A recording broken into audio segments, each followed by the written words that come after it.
validate those needs and perspectives.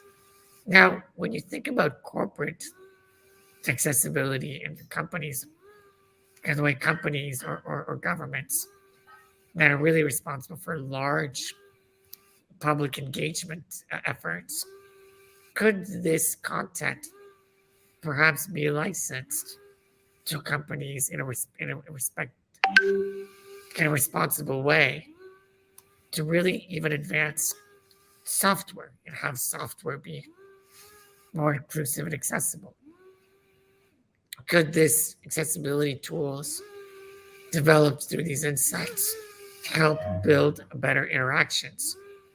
Let's say through your interaction with an Alexa device or your interaction with automatic captionings in order to understand slurred speech and different speaking impairments.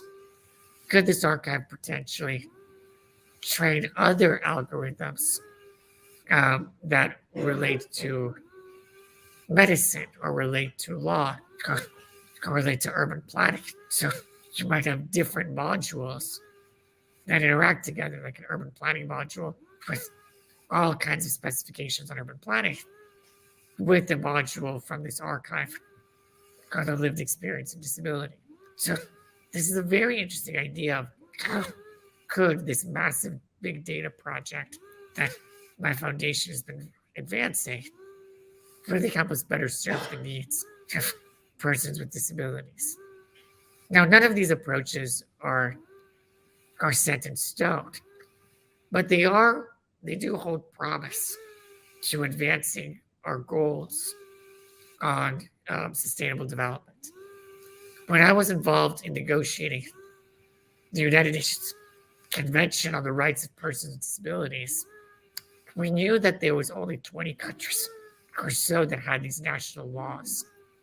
And we realized in developing this UN treaty that the world had to sort of come together around a basic set of principles. So now there's 180 countries that have signed and ratified this International Human Rights Treaty.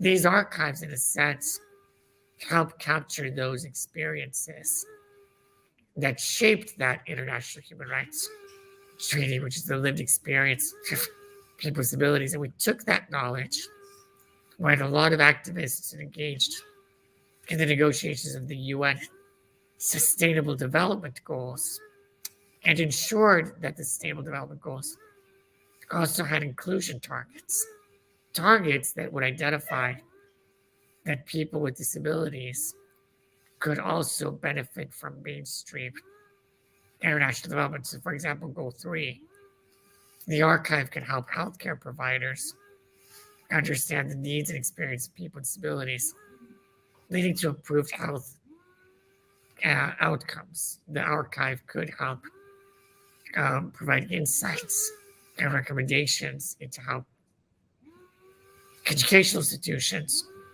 could differentiate curriculum for learners in different levels